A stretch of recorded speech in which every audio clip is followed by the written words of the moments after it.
အားလုံးပဲမင်္ဂလာပါဗျာကျွန်တော်ထောင်းသံနဲ့ Jason Sport Channel နဲ့ပြန်လည်ကြိုဆိုလိုက်ပါတယ်ဗျာမနေ့ကကျွန်တော်တော့နှစ်ပွဲပြီးခဲ့တယ် Everton ပွဲနဲ့ Valencia ပွဲရတော့ဒါရလလေးပြောင်းသွားတယ်ဗျာ Valencia ပွဲရတော့ဒါပွဲပြတ်သွားတယ်ဒီနေ့မှပြန်ကန်မယ်လို့သိရတယ်နော်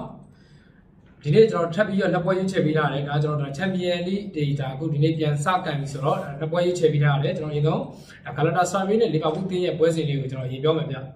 ကျွန်တော်Galatasarayတင်းနေတယ်ကျွန်တော်ရာသီစားတဲ့ကဒါသူ့လိမှာဆိုလို့ရှိရင်တောက်လျှောက်နိုင်ထားတယ်ဒါနော်ဟိုတပွဲလောက်သာရှောင်းနေထားတော့ကျွန်တော်တွေ့ရတယ်ဗျဒါအိမ်ခွင်းပိုင်းမှာဆိုလို့ရှိရင်လည်းGalatasarayနေတယ်ဒါဆန်းဆောင်ကြီးကောင်းတယ်Liverpoolတင်းကတော့ဒီနေ့ရာသီမှာခြေစွမ်းကောင်းတယ်ချန်ပီယံလိမှာနိုင်ထားတယ်ဆိုပေမဲ့ဒါအမှတ်မထင်ပဲဒါပြီးခဲ့တဲ့ပဲလေးနဲ့ပွဲမှာဒါရှုံးပွဲကြုံတွေ့ခဲ့တယ်ဗျဒီနေ့မှာဆိုလို့ရှိရင်ဒါLiverpoolရဲ့ခြေစွမ်းကတကယ်ကောင်းမွန်တယ်အနေထားတစ်ခုကိုရှိရဗျLiverpoolအနေနဲ့ဒါကျွန်တော်ပြီးခဲ့တဲ့ဒီပွဲလေးနဲ့ပွဲမှာဆိုလို့ရှိရင်ဒါ body တော့မအောင်တော့ဘူးဒါဂိုးပေါင်းတော့အောင်တော့တွေ့ရတယ်ဒီတွေ့ဆုံမှုဒီတို့နှစ်သိန်းထိတိုက်တွေ့ဆုံမှုGalatasarayနဲ့ Liverpoolနဲ့ထိတိုက်တွေ့ဆုံမှုပွဲမှာဆိုလို့ရှိရင်ဒါချစ်ကြည်ပွဲတော့ချက်ပတော့ပွဲရှိတယ်အဲပွဲမှာဆိုလို့ရှိရင်ဒါGalatasarayရဒါ Liverpoolကိုအိမ်ခွင်းမှာပဲဂိုးပြတ်နိုင်ထားတာတော့တွေ့ရတယ်ဗျ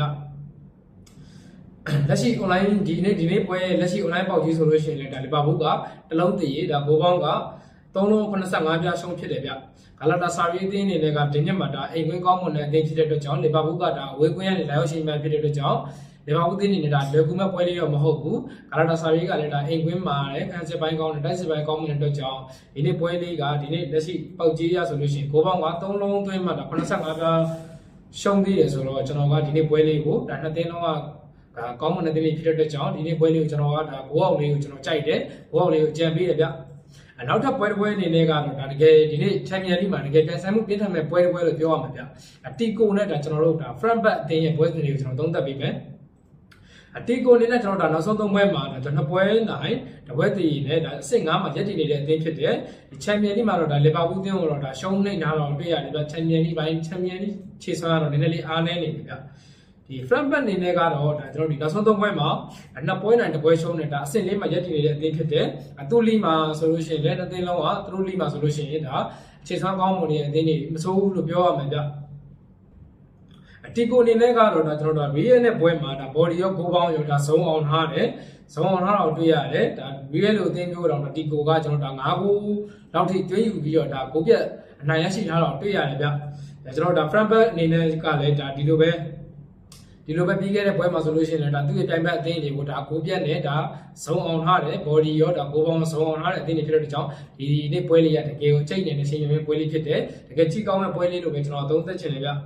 ဒီလက်ရှိဒီပွဲလေးရဲ့ဒါလက်ရှိဟို online ပေါက်ကြီးမှာဆိုလို့ရှိရင်လည်းဒါတီကိုကကျွန်တော်ဒါအိမ်ခွင်းဖြစ်တဲ့ကြောင့်တီကိုကတလုံး90ရှုံးတယ်ဂိုးပေါင်းက3လုံး25ပြားရှုံးပေါက်ထားတယ်ဒီလက်ရှိပေးထားတဲ့ကြေးရဆိုလို့ရှိရင်တော့ကျွန်တော်ကဒါ front back ကိုကြိုက်တယ်ဒါပေမဲ့တီကိုခွင်းဖြစ်တဲ့ကြောင့်ဒီနေ့ပွဲလေးကဒါဟိုနှစ်သင်းလုံးကဘုံမြူတဲ့အသင်းလေးလည်းဖြစ်တယ်ခြေစွမ်းပိုင်းကောင်းမွန်တဲ့အသင်းလေးဖြစ်တဲ့အကြောင်းဒီတီကိုနဲ့ဒါကျွန်တော်တို့ဒီ front back ပွဲလေးကိုကျွန်တော်ကဒါဘိုးပေါ်ကြိုက်တယ်ဒါ brother တို့ကြိုက်ကြည့်မယ်ဆိုလို့ရှိရင် U3 မှာ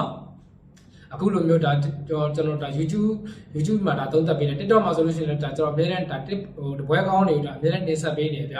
အခုဒီဗီဒီယိုလေးအောက်မှာဆိုလို့ရှိရင်လည်းဒါကျွန်တော်ရဲ့ဒါ Telegram channel Viber channel မှာဆိုလို့ရှိရင်တပွဲကောင်းနေတာမောင်းကတ်တွေကျွန်တော်ဒါအများနဲ့တင်ပေးနေတယ်ဒါဝင်ထားတဲ့ညီကိုတွေအသိဆုံးပါသူတို့တော့ရလိမ့်မယ်လို့ထင်တယ်ဗျအဲ့တော့ဒီနေ့ကျွန်တော်အကြိုက်ဆုံးပွဲတစ်ပွဲကိုထပ်ပြီးရွေးချယ်ပေးထားရတယ်ဒီကတော့နေတဲ့ဒီနေ့ Champions League မှာဒါ Champions League ပြန်စမှာဒါအောင်ပါစေလို့ကျွန်တော်ကနေစစ်တောင်းပေးလိုက်ပါတယ်ဗျ